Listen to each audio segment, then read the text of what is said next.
Hi, Paul. After what happened on Wednesday and the same pitch, and I think, bowling, what Canada came at you there at the end with their bowling plans, how did you feel you guys adapted trying to score those boundaries when they did go into the pitch and you had the challenge of going to the bigger square side? Yeah, look, we're starting at the back end now. I think they generally bowled very well. Listening to Jeremy there, they hit their lengths a lot better than us. I think they actually did go full a couple of times in the last 4 overs and paid the price a little bit like we did. And then as soon as they went back to that hard length, that basically got them through and won them the game in the end. I think that kind of the boundaries in the middle overs, it's not the first time we've been at T20 World Cups, and that's been a theme. I think 2021 that was a problem. Does this feel different, maybe just given the conditions and given where you are as a side now, a lot more settled? It was just a tough pitch to score boundaries on, as simple as that. Certainly not looking back any further than this tournament. Coming into today, I thought possibly winning the toss and bowl, and we could have maybe restricted them to a lot less than 140 in the end. Maybe like a 120 was what we had in our head. I think 140 was a pretty good score out there. You saw even if you beat the infield and played good cricket shots, it didn't go for 4. So all that combined, I think 140 in theory was a lot more in practice.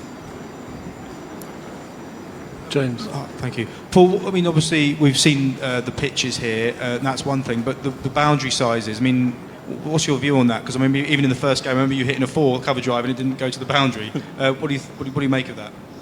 Yeah, it's just what it is. Like we adapt to different conditions every place we play, and we knew that coming here. It was very much a sand-based outfield, and the ball doesn't run away for 4, and you know that going in. So there's no excuse for anything. We tried to hit them for 4 and didn't go.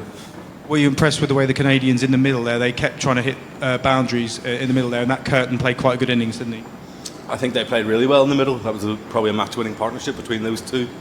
I think they put enough pressure back on us at certain points, but also played smart enough cricket then to score singles off the rest of the ball. So it's just good batting. Tom from BBC. Hi, Paul. How do you think this leaves you now for the rest of the tournament, obviously, with the games you have left? Yeah, we've got 2 huge games. Still massive. Every time you put it on the shirt, you want to go and win, but no reason why we can't go and beat USA and Pakistan. We need to play a hell of a lot better if we're going to want to do that. But different conditions, we know them slightly better, and we'll certainly be giving it as best a crack as we can. Net run rate obviously would potentially come into it for you guys now. Is that something that will be in the back of your mind when you play those games? To be honest, I don't think so. No, I think we just want to play as good a cricket as we possibly can.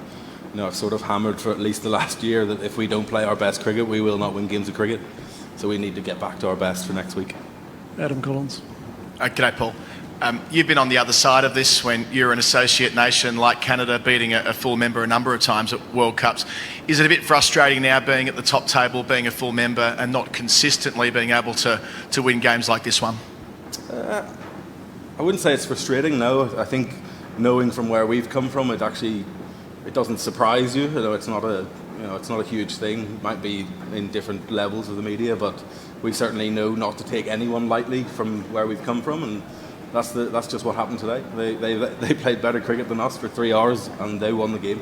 Simple as that. That doesn't really, for me, matter what their tagline is, associate or full member or what. They just played smarter cricket, better cricket all day than us, and they won.